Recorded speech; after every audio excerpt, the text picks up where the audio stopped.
الله الرحمن الرحيم الحمد لله والصلاة والسلام على سيدنا محمد وعلى آله وأصحابه أجمعين أما بعد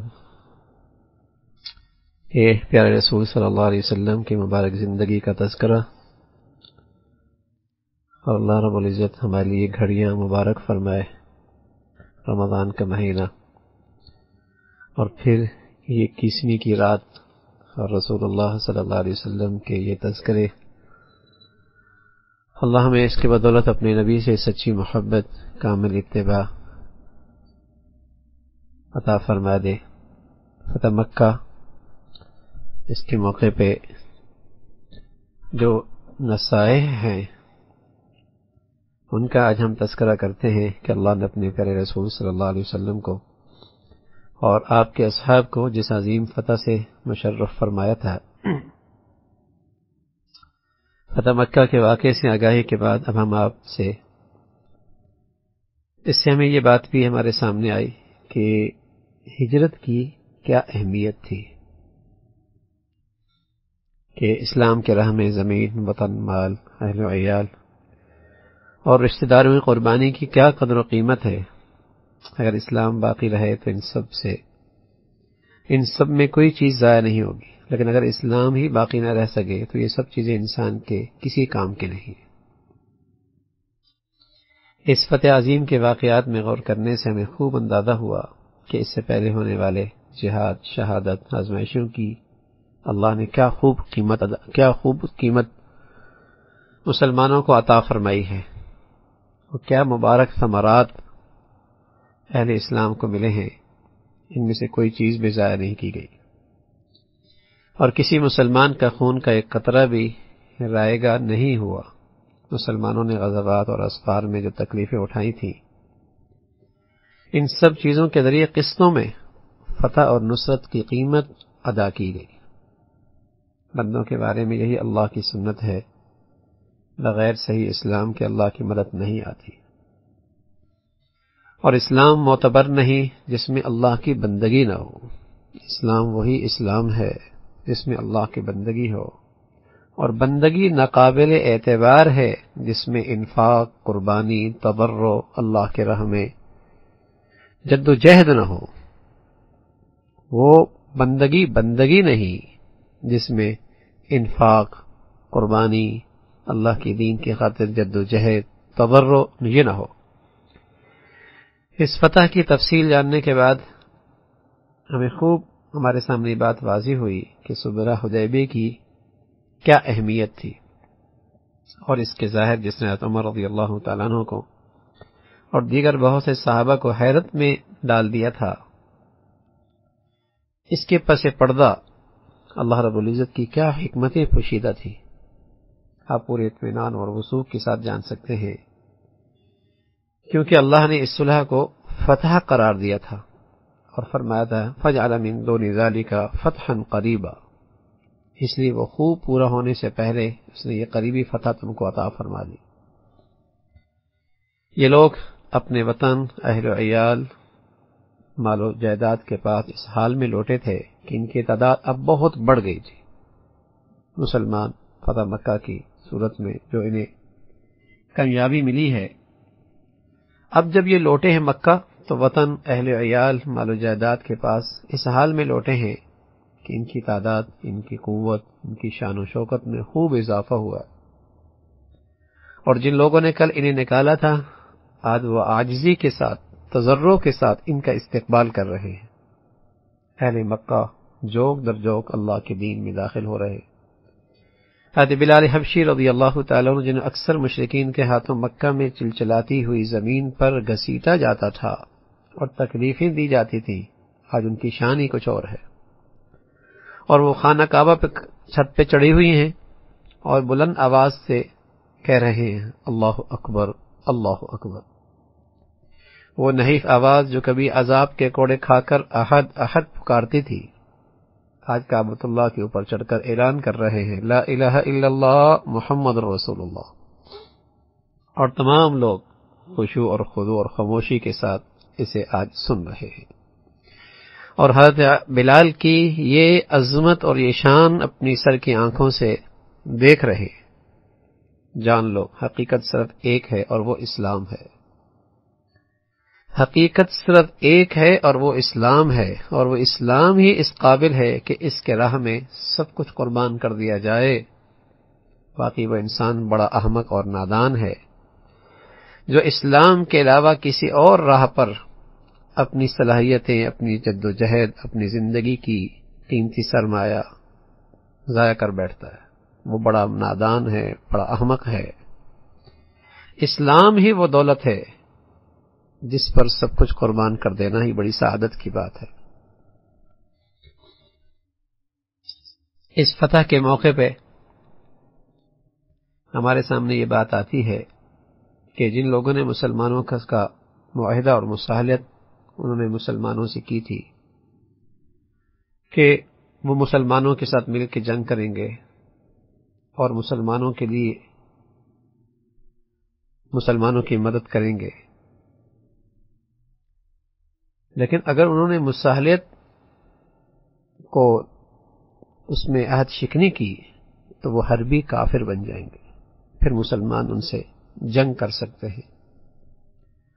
اور یہ بھی فتح مکہ کے موقع پہ یہ بات معلوم ہوئی کہ دشمن پر اچانک حملہ کرنا اس کی مسلمانوں کو پورا حق حاصل ہے.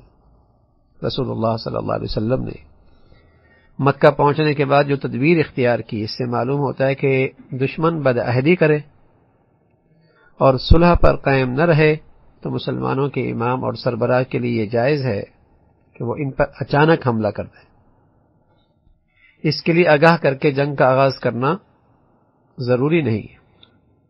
آپ علیہ الصلوۃ والسلام نے ایسے ہی کیا کہ جب آپ مکہ کی طرف کوچ کرنے لگے تو اللہ سے دعا کی کہ اللہ قریش کی بنائیاں سلب کر لے اور انہیں اس وقت تک خبر ہو جب ہم ان کے سر پر پہنچ جائیں،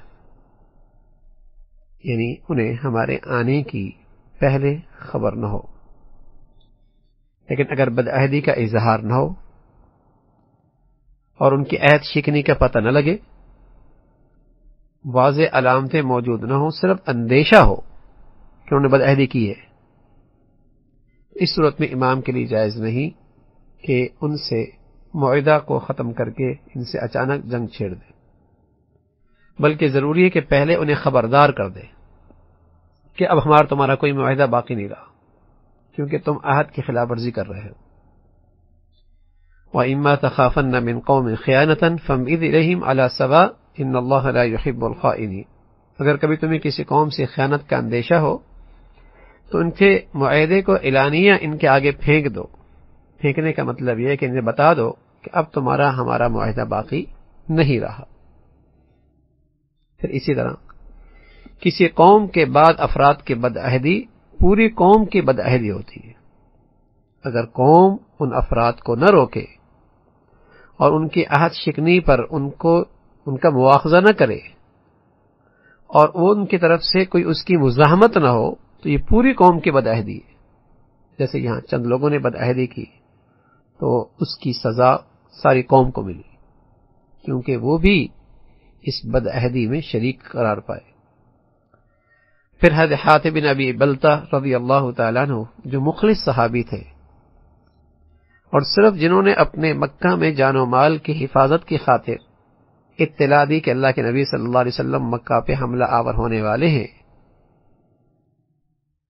نہ تو وہ مرتد ہوئے تھے اور نہ وہ کفر کے راہ پہ چلے تھے، تو رسول اللہ صلی اللہ علیہ وسلم نے بتایا کہ جو حاتم کہہ رہے ہیں وہ سچ کہہ رہے ہیں. اللہ نے اپنے پیغمبر کو حضرت حاتم بن ابی بلتہ کی سچائی کی خبر دے دی تھی، فرمایا یہ سچ کہہ رہے ہیں. اور پھر ایک اہم بات اس فتح کے مکہ کے موقع پہ ہمارے سامنے یہ آتی ہے کہ کیا جرم ثابت ہونے سے پہلے ملزم کو ٹارچر کیا جا سکتا ہے؟ ایک اہم سوال ہے. حضرت علی رضی اللہ تعالیٰ عنہ نے اس عورت کو دھمکی دیتی ہوئی کہا تھا کہ خط نکالو ورنہ ہم تمہاری جامہ تلاشی لیں گے. تو اس سے بعض لوگوں نے یہ سمجھا کہ امام یا اس کے نائب کے لیے وہ تدابیر اختیار کرنی جائز ہے جنہیں وہ جرم کا پتہ لگانے اور ان کا انکشاف کرنے کے لیے مناسب خیال کرتا ہو. یعنی ٹارچر کر سکتا ہے. لیکن اسی طرح انہوں نے اس واقعے سے بھی استدلال کیا ہے کہ یہود نے غزوہ خیبر کے موقع پہ حی ابن اخطب کا کچھ مال چھپا دیا تو رسول اللہ صلی اللہ علیہ وسلم نے ان کے چچا سے دریافت کیا کہ حی کا وہ چربی تھیلا کہاں گیا جو بنو نذیر کے پاس سے لائے تھے. تو انہوں نے جواب دیا کہ جنگوں اور دیگر اخلاقیات میں کام آ گیا.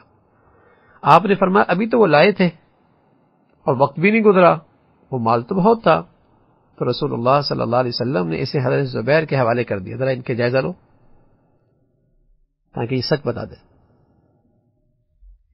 تو صحیح بات یہ ہے جس پر تمام امت کا اتفاق ہے کہ جب تک جرم کسی معقول شرعی دلیل سے ثابت نہ ہو جائے کسی ملزم کو جرم کا اقرار کرانے کے لیے ٹارچر کرنا جائز نہیں. صحیح بات یہ ہے ملزم بے گناہ ہے، جب تک اس کا جرم ثابت نہ ہو جائے اسے ٹارچر کرنا صحیح نہیں ہے. لیکن یہاں کیوں ہوا؟ تو یاد رکھیے یہاں جرم یقینی طور پہ پتہ لگ گیا کہ اللہ کے نبی صلی اللہ علیہ وسلم نے بتا دیا کہ اس عورت کے پاس خط موجود ہے اور پھر وہ انکار کر رہی ہے. تو یہاں جرم معلوم کرنے کے لیے ٹارچر نہیں کیا جا رہا، بلکہ یہاں تو خبر یقینی ہے اور جرم یقینی ہے، اس لیے اس سے کہا جا رہا کہ تم خط نکالو ورنہ تمہاری جامع تلاشی لی جائے گی. اور جہاں تک دوسرا معاملہ ہے تو وہاں بھی وہ ایسا ہے کہ وہ بھی مسلمانوں کا آپس کا معاملہ نہیں ہے، وہ مسلمان اور حربی کا معاملہ ہے. مسلمان اور ان لوگوں سے معاملہ ہے جن سے جنگ ہے، ان کو ٹارچر کیا جا سکتا ہے. عام حالات کے اندر جب تک جرم ثابت نہ ہو صرف اندیشے کی بنیاد پر جرم اگلوانے کے لیے ٹارچر کرنے کی اجازت نہیں ہے.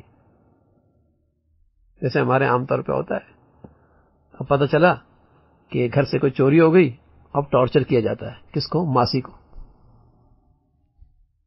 ٹارچر کیا جاتا ہے، اور کسی ملازم کو، اور کسی ماتحت کو. تو پہلے سے احتیاط کرنی چاہیے نا، چیزیں سنبھال کے رکھنی چاہیے، محفوظ کرنی چاہیے. جب تک جرم ثابت نہ ہو جائے ٹارچر کرنے کی اجازت نہیں ہے.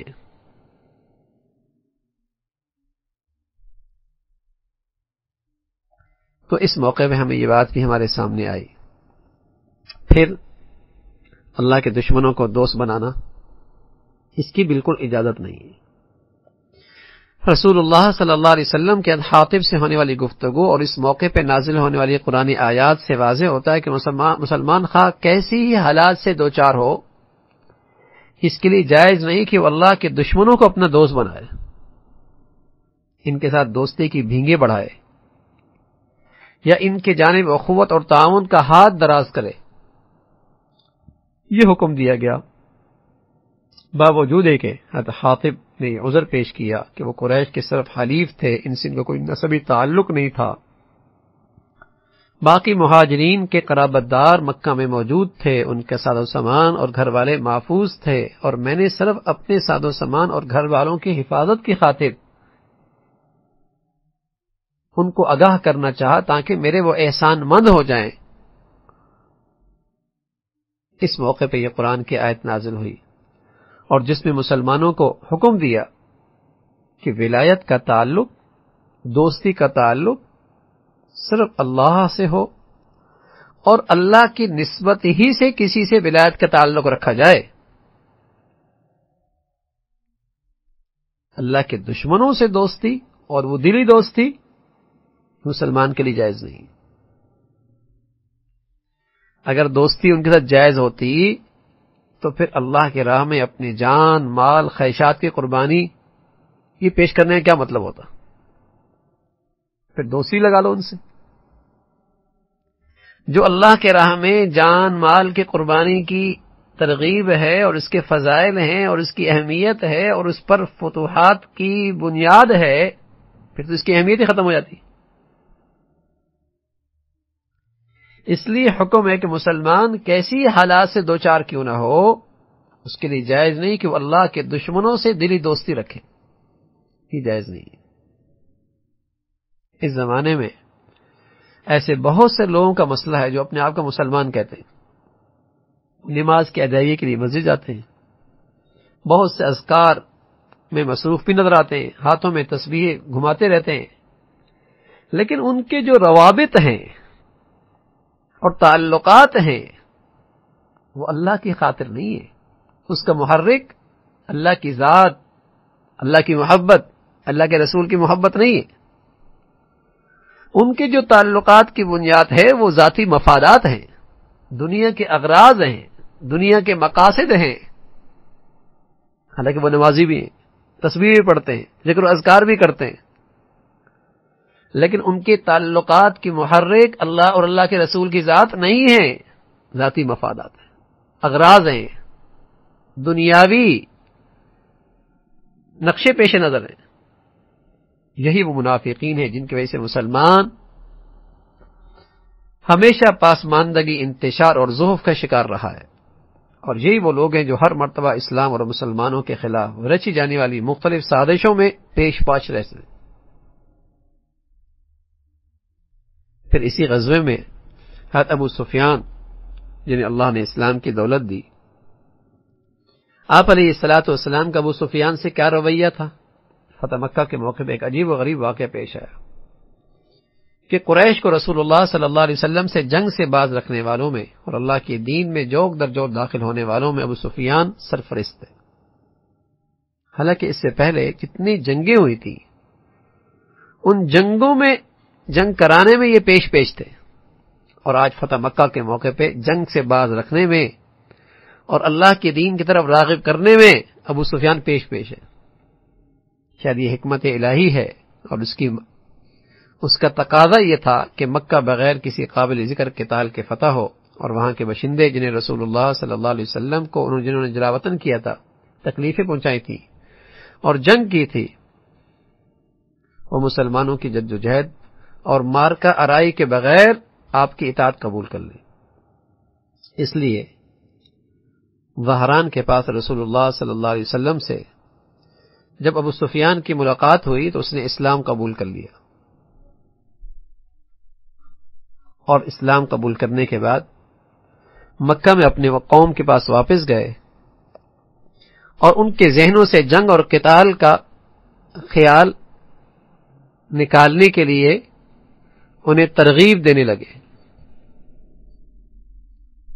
اور مکہ کی فضا کو امن کے لیے ہموار کرنے لگے، جس کے نتیجے میں جاہلیت اور شرک کی زندگی کا خاتمہ ہو جائے اور توحید اور اسلام کا سورج طلوع ہو جائے.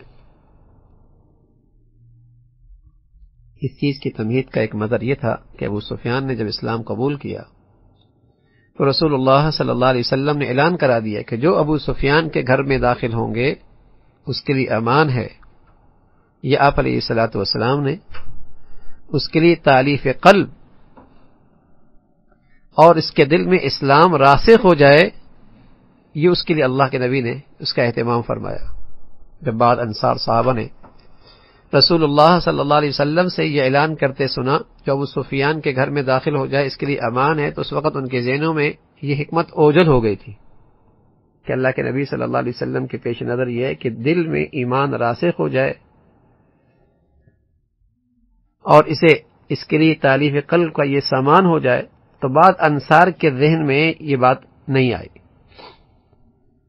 اور انہوں نے یہ گمان کر لیا کہ آپ علیہ الصلوۃ والسلام کو اپنے وطن اور اپنی قوم کی جانب میلان اور جذباتی تعلق کا احساس ہونے لگا ہے، اس لیے آپ نے یہ بات کہی ہے اور امن پسندی اور عفو اور درگزر کا معاملہ اور مظاہرہ فرمایا.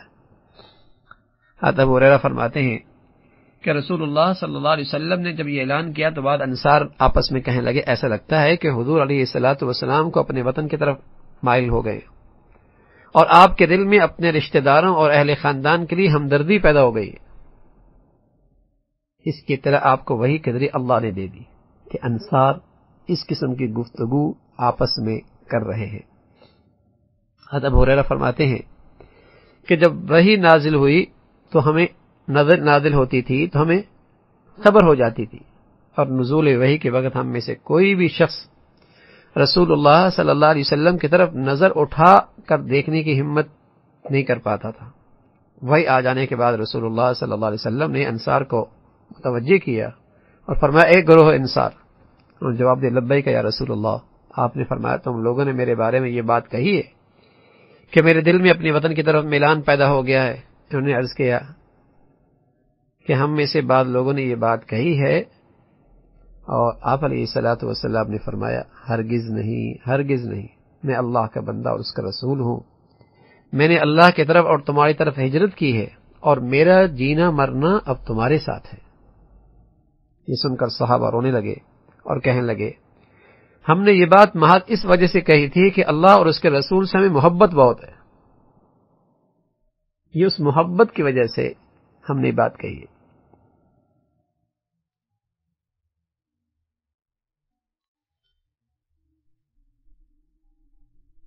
اب یہاں پر اسلام اور ایمان کا فرق بھی سامنے آتا ہے کہ ابھی ابو سفیان نے ظاہری طور پہ اسلام کا اقرار اور اعلان کیا تھا، اور اللہ کے نبی چاہتے تھے کہ انہیں یقین ہو جائے اور ان کے دل میں ایمان راسخ ہو جائے. اس لیے اللہ کے نبی صلی اللہ علیہ وسلم نے یہ انتظام فرمایا، اور حضرت عباس سے فوراً کہا کہ بندہ خدا، جیسے شروع میں ابو سفیان نے جب اللہ کے نبی صلی اللہ علیہ وسلم نے ان سے پوچھا کہ بتاؤ میں اللہ کا رسول ہوں، تو انہوں نے جواب دیا اللہ کی قسم جہاں تک اس بات کا تعلق ہے اس بارے میں مجھے بھی کچھ شبہ ہے. حضرت عباس نے فوراً کہا بندہ خدا، قبل اس سے کہ تمہاری گردن اڑا دی جائے اسلام قبول کر لو، گواہی دو اللہ کے سوا کوئی معبود نہیں، محمد اللہ کے رسول ہیں. یہ سن کر ابو سفیان نے کلمہ پڑھ لیا. اب بظاہر یہ لگتا ہے کہ ایسے اسلام کی کیا قدر و قیمت ہے جو دھمکی کے نتیجے میں ظاہر ہوا ہو. اس لیے ایک لمحے قبل ابو سفیان کہہ رہے تھے کہ مجھے نبوت کے بارے میں ابھی کچھ شبہ ہے. تو یاد رکھیے کہ دنیا میں اسلام اتنا ہی مطلوب ہے ابتداءً کہ کوئی حربی مشرک کافر جب اسلام داخل ہونے کا ارادہ کرے تو ٹھیک اسی لمحے یہ ضروری نہیں کہ اس کے دل میں ایمان بھی راسخ ہو جائے، یہ ضروری نہیں، بلکہ اگر اتنا بھی حاصل ہو گیا کہ اس نے زبان سے کلمہ کہہ دیا، اب مسلمانوں کے لیے جائز نہیں ہے کہ یہ دیکھیں کہ اسے اسلام سے پختگی، اس کے دل میں ایمان کتنا راسخ ہے، پختہ کتنا ہے، پھر فیصلہ کرنے لگ جائیں. نہیں، ان کے ظاہری اسلام کے اقرار ہی ان کے لیے مسلمانوں کے لیے کافی ہے. اب مسلمانوں کے لیے جائز نہیں ہے کہ اسے حربی سمجھ کے اس سے قتال کریں، یہ جائز نہیں. اس لیے رسول اللہ صلی اللہ علیہ وسلم نے ابو سفیان نے جب اپنے اسلام کا اعلان کیا تو آپ نے یہ حکمت عملی اپنائی کہ اپنے چچا عباس کو حکم دیا کہ انہیں گھاٹی میں لے جا کر کھڑا کر دو، جہاں یہ اسلام کے لشکر کو گزرتے ہوئے دیکھیں اپنی آنکھوں سے، اور اسلام کو اللہ نے کتنی قوت اور شوکت دی ہے اس کے سامنے آئے، اور اس کے سامنے یہ بات آئے کہ جن لوگوں کو تم لوگوں نے مکہ سے بے سر و سمانی اور قسم پرسی کی حالت میں نکالا تھا، ہجرت انہوں نے کی تھی، اب ان کا کیا حال ہو گیا، تاکہ اس کے دل میں عقیدہ اور اللہ کی ذات اور قدرت پہ یقین راسخ ہو جائے. ابو سفیان ان فوجی ٹکڑوں کو جو جگہ بعد دیگرے وہاں سے گزر رہی تھی دیکھتے رہے، اور انہیں دیکھ کر دہشت اور بے خودی ان پہ طاری ہو گئی. بالآخر حضرت عباس کی طرف موڑے اور کہنے لگے تمہارے بھتیجے کا اقتدار آج صبح کتنا عظیم ہے. تو یہ ابو سفیان کے زبان سے وہ پرانی بات جو جاہلیت کے خیالات تھے وہ زبان سے نکلی. تو فوراً حضرت عباس نے انہیں غفلت سے بیدار کیا اور فرمایا ابو سفیان یہ نبوت ہے، اقتدار نہیں. یہ کیسا اقتدار ہے کہ جس کی تم بات کر رہے ہو؟ اس نے تو اقتدار، مال، جاہ کو اپنے قدموں تلے رون ڈالا تھا اور سب کی قربانی دیکھ کر مکہ سے ہجرت کی تھی. ان چیزوں کی تو اس کی نظر میں کوئی اہمیت ہی نہیں، یہ تو نبوت ہے، اور اس نبوت کے خاطر اس نے ہجرت کی تھی. آج یہ اسی نبوت کی شان و شوکت ہے جو تمہاری آنکھوں کے سامنے ہے. یہ جو کلمہ حکمت الہی سے حضرت عباس کی زبان پر آ گیا تھا کہ یہ نبوت ہے، قیامت تک کے لیے ہر اس شخص کا جواب ہے جو اس وہم میں مبتلا ہے یا دوسروں کو مبتلا کرنا چاہتا ہے کہ نبی علیہ الصلوۃ والسلام کی دعوت اقتدار کے لیے تھی، لیڈری کے لیے تھی، قومیت کے لیے تھی، عصبیت کے لیے تھی. ان سب کے لیے یہ جواب ہے یہ کلمہ رسول اللہ صلی اللہ علیہ وسلم کی پوری زندگی کا ایک جامع عنوان ہے کہ آپ کی زندگی کا ایک ایک لمحہ، ایک ایک مرحلہ وہ دنیا میں اپنا اقتدار جمانے کے لیے نہیں تھا، بلکہ آپ کا مقصد انسانوں کو اللہ کا پیغام پہنچانا تھا. یہ آپ کی زندگی مقصد تھا. پھر رسول اللہ صلی اللہ علیہ وسلم مکہ میں داخل ہوئے تو آپ کی کیفیت کیا تھی؟ جب آپ پہنچے تو آپ سورہ فتح کی تلاوت فرما رہے تھے. روایت میں ترجیع کا لفظ ہے، تلاوت میں آپ ترجیع فرما رہے تھے.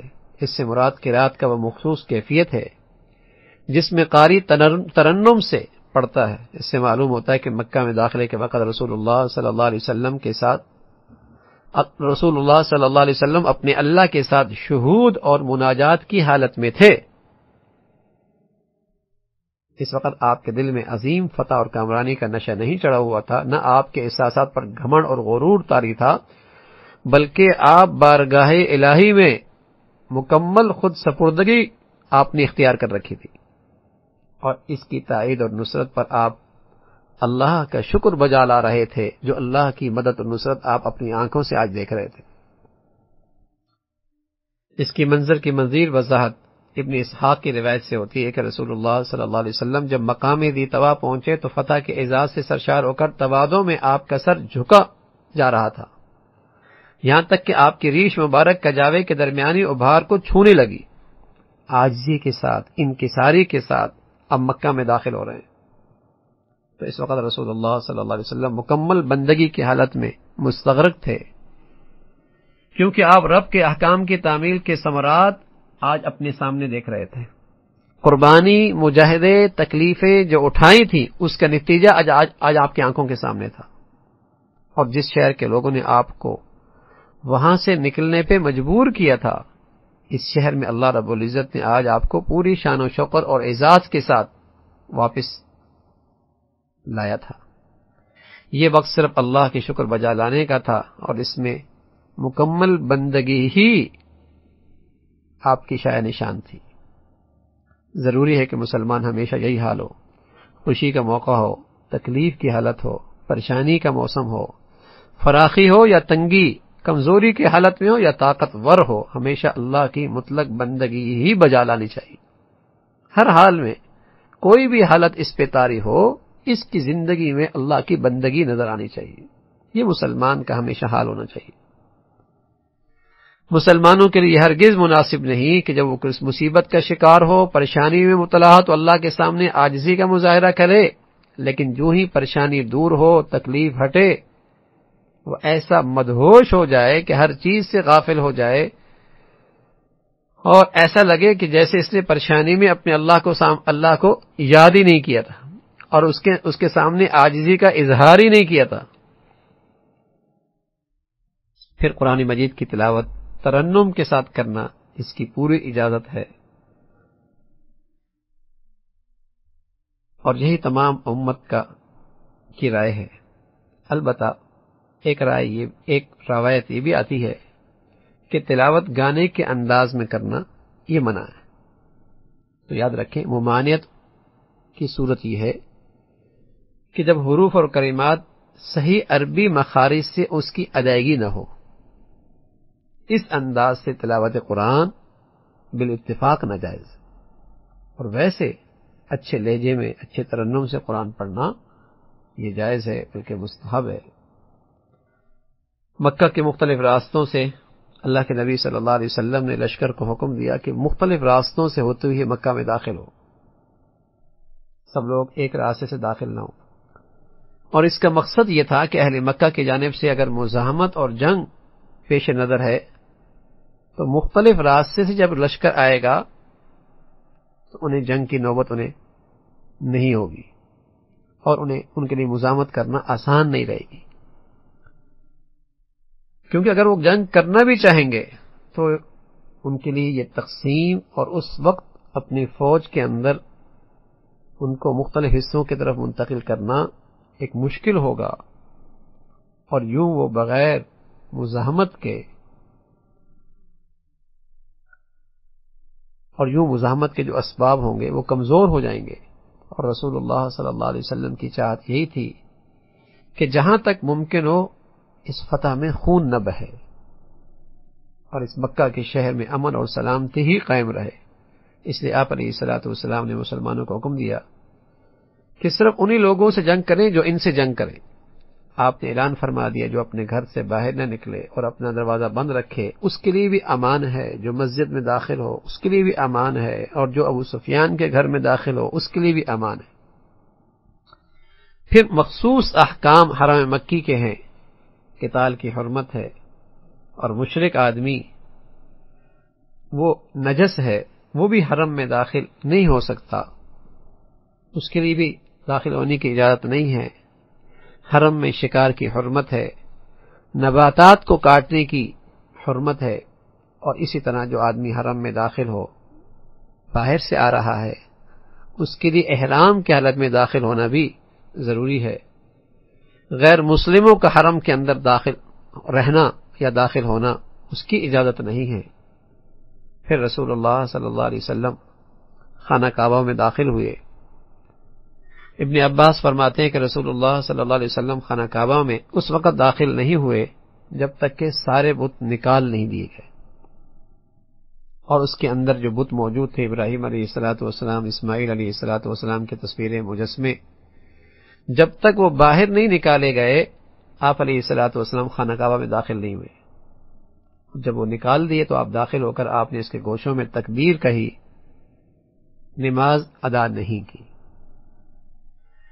ابن عمر فرماتے ہیں کہ رسول اللہ صلی اللہ علیہ وسلم حضرت اسامہ، بلال، عثمان ابن طلحہ رضی اللہ تعالی عنہم ان کے ساتھ خانہ کعبہ میں داخل ہوئے۔ پھر آپ نے دروازہ بند کر لیا اور کچھ دیر اندر رہے۔ ابن عمر فرماتے ہیں سب لوگ باہر نکلے تو میں نے بلال سے دریافت کیا کہ رسول اللہ صلی اللہ علیہ وسلم نے اندر کیا کیا، تو انہوں نے بتایا کہ آپ نے 2 عمود جو آپ کے بائیں جانب تھے اور 1 ستون جو آپ کے دائیں جانب تھا اور 3 ستون جو آپ کے پشت پر تھے، کل 6 ستونوں پہ بیت اللہ کھڑا تھا۔ پھر آپ نے نماز ادا کی۔ حضرت ابن عباس نے فرمایا کہ نماز نہیں ادا کی، انہوں نے باہر کی صورتحال کو دیکھ کر فرمایا، لیکن چونکہ یہ حضرات آپ کے ساتھ اندر موجود تھے، انہوں نے اندر کے احوال بتائے، تو ظاہر ہے اسی بات کو ترجیح ہے کہ انہوں نے خود مشاہدہ کیا تھا کہ رسول اللہ صلی اللہ علیہ وسلم نے اندر نماز پڑھی ہے۔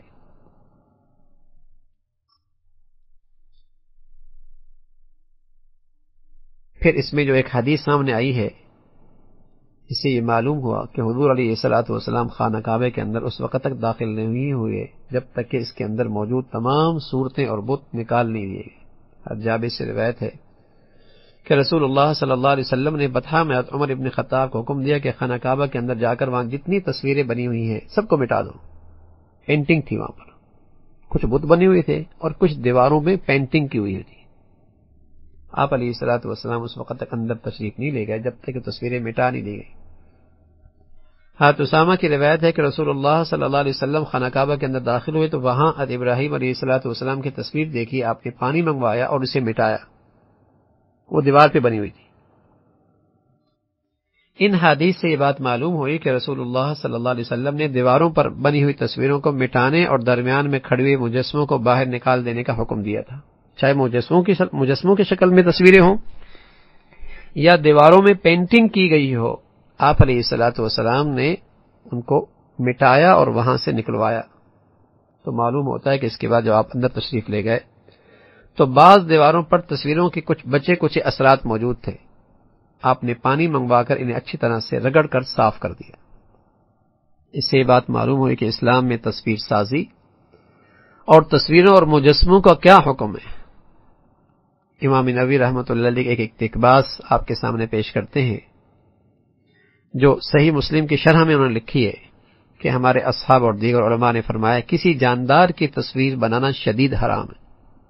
کسی جاندار کی تصویر بنانا مجسمے کی شکل میں یا پینٹنگ کی شکل میں، کوئی بھی شکل ہو، ان دونوں کی حرمت میں تو کوئی کسی کا اختلاف نہیں۔ ہمارے اصحاب اور دیگر علماء نے فرمایا کسی جاندار کی تصویر بنانا شدید حرام ہے، یہ کبائر میں سے ہے، اس لیے اس پر احادیث میں شدید وعید آئی ہے۔ خواہ وہ کسی ایسی چیز سے بنائی گئی ہو جس کا احترام نہیں کیا جاتا، یا کسی ایسی چیز سے بنائی گئی ہو جس کا احترام کیا جاتا ہے، ہر حال میں اسے بنانا حرام ہے، اس لیے کہ یہ اللہ کی تخلیق کی مشابت ہے۔ خواہ یہ تصویر کپڑے پر بنائی گئی ہو، فرش پر بنائی گئی ہو، درم دنانیر پر بنائی گئی ہو، سکے پہ بنائی گئی ہو، برتن پہ بنائی گئی ہو، دیوار پر بنائی گئی ہو، سب کا حکم یکساں ہے۔ رہا درخت کی تصویر، کسی بے جان چیز کی تصویر، یہ بنانا حرام نہیں، اس کی پینٹنگ کی جا سکتی ہے۔ یہ جو تصویر سازی کا حکم ہے، رہا تصویر رکھنے کا مسئلہ، تو اگر کسی جاندار کی ہو اور دیوار پر ٹنگی ہوئی ہو، یا پہننے والے کپڑے یا امامہ یا کسی ایسی چیز پہ بنی ہوئی ہو جسے حقیر نہ سمجھا جاتا ہو، تو وہ بھی حرام ہے۔ تصویر لٹکا دینا گھر کے اندر کسی جاندار چیز کی، یہ بھی حرام ہے۔ اس مسئلے میں اس سے کوئی فرق نہیں پڑتا کہ تصویر کا سایہ ہے یا نہیں، یہ ہمارے حضرات علماء کا اور فقہاء کا مسلک کا خلاصہ ہے، اور جمہور حضرات کی رائے یہی ہے۔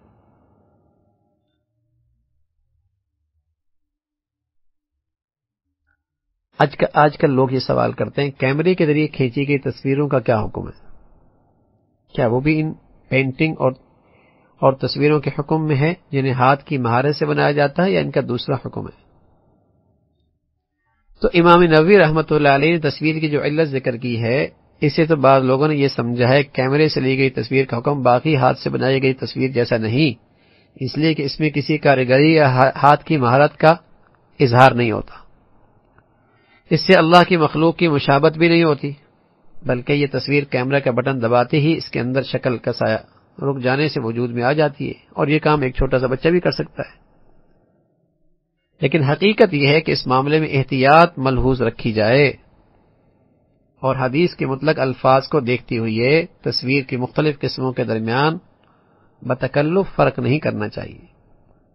یہ بات احتیاط کے طور پہ ہم کہہ رہے ہیں، حرام کے درجے میں نہیں کہہ رہے، احتیاط کے طور پہ۔ رہا حکم شرعی، تو اس میں بہت غور و خوض اور طویل بحث ہے جو علماء کے درمیان ہمیشہ جاری رہی ہے، لیکن پینٹنگ کے ذریعے، مجسمے کے ذریعے جو تصویریں ہیں، اس کی حرمت میں کسی کی دوسری کوئی رائے نہیں ہے، اور یہ حرام ہے۔ تو یہ چیز ہمارے سامنے آ گئی۔ پھر رسول اللہ صلی اللہ علیہ وسلم نے جو بیت اللہ کی کلید برداری چابی حضرت عثمان بن طلحہ کو لوٹا دی اور فرمائے لو، اور یہ چابی ہمیشہ تمہارے پاس، تمہارے خاندان کے پاس رہے گی، اور آپ علیہ الصلوۃ والسلام نے اسے یہ چابی واپس کر دی، اور پھر یہ آیت پڑھی ان اللہ یأمرکم ان تؤدوا الامانات الی اہلھا، اس کا تذکرہ ہے۔ پھر بت شکنی، یہ اللہ تعالیٰ کی نصرت و اپنے رسول کی عظیم تائید کا بڑا دل اویز منظر تھا، جب آپ علیہ الصلوۃ والسلام ان جھوٹے معبودوں کو جو خانہ کعبہ کے ارد گرد رکھے ہوئے تھے اپنی چھڑی سے گرا رہے تھے، اور فرما رہے تھے حق آ گیا، باطل مٹ گیا، حق آ گیا، اور اب باطل کبھی نہیں آئے گا۔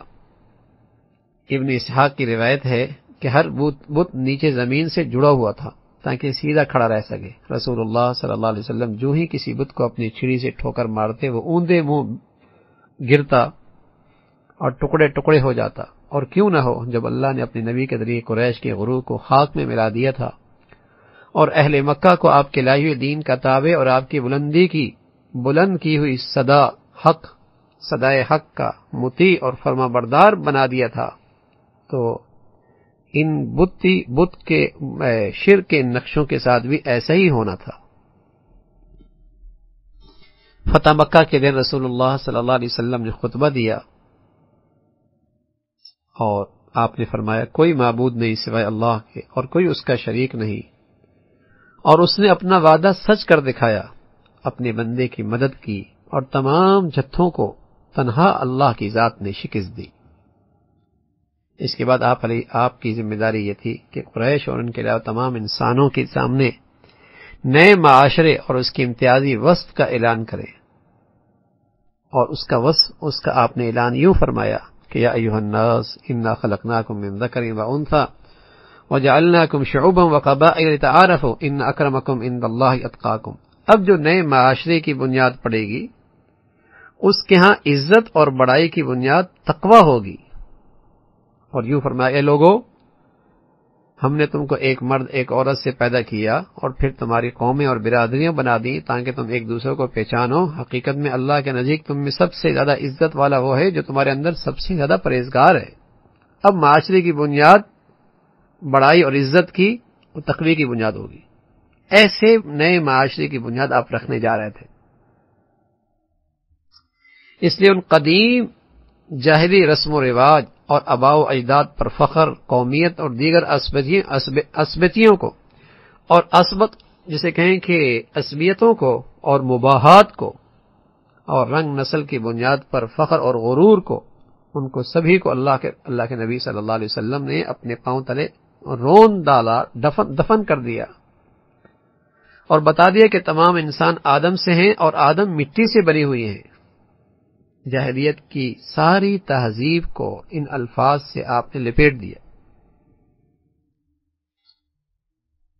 یوں آپ نے عملاً ایسی لمحے جاہلیت کے بقیہ جتنے مفاخر تھے قدموں کے نیچے دفن کر دیے، اور قریش نے رسول اللہ صلی اللہ علیہ وسلم سے اس بات پر بیعت کی کہ کسی عربی کو کسی عجمی پر کوئی برتری نہیں، اگر ہے تو وہ صرف تقوی کی بنیاد پر ہے، اور کوئی شخص کسی سے بڑھ کر نہیں، اگر ہے تو صرف زیور اسلام سے آراستہ ہو کر، اور فخر اور مباحات کا کوئی موقع نہیں، اگر ہے تو صرف اسلامی نظام کو مضبوطی سے تھام کر۔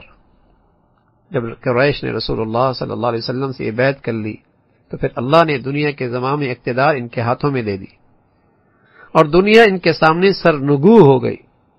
تعجب ہے 1400 سال گزرنے کے بعد اب اس گڑے مردے کو مسلمان پھر کھود رہا، اور قومیت کی باتیں، وطنیت کی باتیں، علاقیت کی باتیں، زبان کی باتیں، رنگ نسل پر فخر، جسے اللہ کے نبی صلی اللہ علیہ وسلم نے 1400 سال پہلے اپنے پاؤں تلے رون دیا تھا، وہ پھر ان کی آوازیں آج مسلمان ملکوں میں، مسلمان معاشرے میں پھر بلند ہو رہی۔ پھر رسول اللہ صلی اللہ علیہ وسلم نے خواتین سے بھی بیعت لی تھی، اور جس طریقے سے مردوں نے بیعت لی ایسی عورتوں نے بھی بیعت لی۔ مرد عورت دونوں برابر شریک ہیں اس ذمہ داری کو اٹھانے میں۔ اس لیے مسلمان عورت پر فرض ہے کہ مرد کی طرح وہ بھی اپنے دین کے مسائل جاننے کی کوشش کرے اور دینی زندگی کے بارے میں اسی بھی آگاہی حاصل ہو۔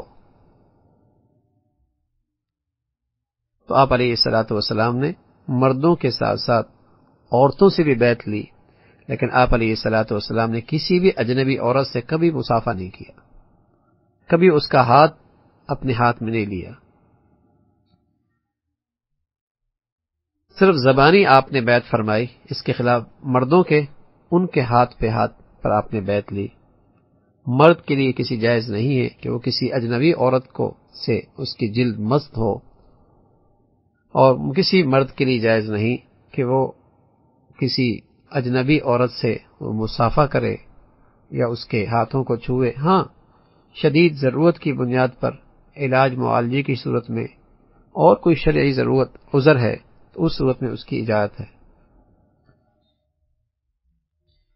تو پھر یہ سامنے بات آئی کہ مکہ جو فتح ہوا، آیا یہ بزور قوت فتح ہوا یا بذریعہ صلح فتح ہوا؟ تو امام حنیفہ رحمۃ اللہ علیہ، امام مالک فرماتے ہیں کہ مکہ بزور قوت فتح ہوا۔ ان حضرات کی رائے ہے، اور اس لیے کہ اس وقت مسلمانوں کے پاس اسلحہ بھی تھا، سامان جنگ سے بھی آپ لیس تھے، لیکن سب لوگوں کا اس بات پر اتفاق ہے کہ آپ نے فتح کے بعد نہ مال غنیمت حاصل کیا، نہ کسی کو لونڈی اور غلام بنایا۔ جو لوگ اس بات کے قائل ہیں کہ مکہ بذریعہ صلح فتح ہوا، ان کے نزدیک تو یہ سب کی بات بالکل واضح ہے، لیکن جو لوگ کہتے ہیں کہ بذور قوت فتح ہوا، وہ کہتے ہیں کہ یہ سبب چونکہ اس شہر کی خصوصیت تھی، مکہ کی خصوصیت تھی، اس کی امتیازی حیثیت تھی کہ وہ عبادت کی جگہ ہے، حق کا مرکز ہے، اللہ تبارک و تعالیٰ کا حرم ہے، گویا اللہ تعالیٰ نے اسے تمام دنیا والوں کے لیے وقف کر دیا ہے۔ اس لیے یہ مکہ مکرمہ کی فتح عظیم کے موقع پہ آپ علیہ الصلوۃ والسلام نے نہ تو اس کی مال غنیمت تقسیم فرمائی، نہ کسی کو لونڈی بنایا، کسی مرد کو غلام نہیں بنایا۔ تو اس طرح مسلمانوں کو اللہ رب العزت نے قربانیوں کے بدولت، مجاہدوں کے بدولت اور ہجرت اور تکلیفیں اور آزمائش کے گھاٹیوں سے گزرنے کے بعد اللہ نے یہ عظیم الشان فتح عطا فرمائی کہ آپ اور آپ صحابہ رضوان اللہ علیہم اجمعین فاتح بن کے اور اس شان و شوکت کے ساتھ مکہ تشریف لے آئے۔ اس کا تذکرہ ہم نے آپ کے سامنے کیا۔ اللہ اس کی اور جو برکتیں ہیں اور رسول اللہ صلی اللہ علیہ وسلم ان تذکروں سے اللہ ہمیں بھی وہ محبت نصیب فرمائے جو اللہ نے رسول اللہ صلی اللہ علیہ وسلم کے سچے جانثار حضرات صحابہ کو عطا فرمائی تھی۔ اللہ بھائی عمل کی توفیق نصیب فرمائے۔ بھائی یہ رات بہت مبارک ہے اور اس کی فضیلت اپنی جگہ یوں بھی ہے کہ آج شب جمعہ بھی ہے، جمعرات کی فضیلت، اور پھر رمضان، اور پھر 21ویں رات۔ تو اللہ کرے بھائی ہماری یہ رات اللہ کو راضی کرنے میں گزرے، عبادت میں گزرے، اور نوافل میں اور تلاوت میں گزرے، اور اللہ کی ذات سے مانگنے میں گزرے۔ یہ وقت ہے، یہ گھڑیاں ہیں۔ حضرت عائشہ فرمایا کرتے تھی رضی اللہ تعالیٰ عنہ، یوں تو اللہ کے نبی صلی اللہ علیہ وسلم پورے رمضان میں خوب عبادت کرتے تھے، لیکن آخری عشرے میں تو آپ چادر کس لیا کرتے تھے اور آپ عبادت میں خوب ذوق شوق دکھاتے تھے۔ تو اللہ کرے ہمیں اللہ نے جو صحت کے ساتھ اور عافیت کے ساتھ اور ایمان کے ساتھ یہ گھڑیاں عطا فرمائی ہیں، اللہ ہمیں ان کی قدردانی نصیب فرمائے۔ کوئی نہیں پتا کون کب تک جیتا ہے۔ کتنے لوگ ہیں ہمارے دائیں بائیں جاننے والے جو پچھلے سال رمضان میں زمین کے اوپر تھے، آج منومن مٹی کے نیچے ہیں، کسی کیا پتا۔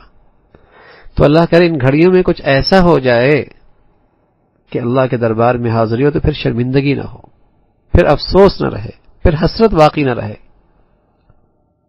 ان راتوں کی سب سے بڑی جو عبادت ہے وہ سچی توبہ ہے، وہ سچی ندامت ہے۔ ان راتوں کی جو سب سے بڑی عبادت ہے وہ سچی توبہ ہے، ہر گناہ پر سچی توبہ۔ حضرت عائشہ رضی اللہ تعالیٰ عنہ سے جو بڑی راتوں کی دعا منقول ہے وہ یہی ہے، اللہم انک عفو کریم تحب العفو فاعف عنی، اللہم انک عفو تحب العفو فاعف عنی، اللہم انک عفو کریم تحب العفو فاعف عنی۔ تو یہ دعا معافی کی ہے، اللہ معافی کو پسند کرتے ہیں۔ تو جس قدر ندامت کے ساتھ یہ کیفیت ہوگی، توبہ کی حقیقت یہی ہے کہ اپنی کی پہ سچی ندامت ہو۔ توبہ ہے ہی اصل میں ندامت، آئندہ نہ کرنے کا عزم ہو، اور جو زندگی میں ہیں ان گناہوں سے دستبردار ہو جائے۔ جو خالق کے حقوق رہ گئے ہیں ان کی ادائیگی ہو سکتی ہے، ان کی قضا کی فکر شروع کر دے، اور جو مخلوق کے حقوق ادا کرنے ہیں ان کی ادائیگی کا اہتمام شروع ہو جائے۔ ان شرائط کے ساتھ کوئی توبہ کرتا ہے وہ توبہ ہے، وقت کی توبہ ہے، اور کیا اجر ہے اس پر اور کیا انعام ہے۔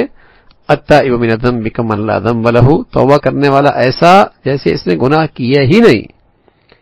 30 سال 40 سال 50 سال 60 سال 70 سال اس پر حرف غلط کی طرح قلم پھیرا جا سکتا ہے اگر توبہ سچی ہو جائے تو۔ اس رمضان کی ان گھڑیوں کے بعد زندگی نئے سرے سے شروع ہو سکتی ہے، ہمارے نامہ اعمال کی ساری سیاہی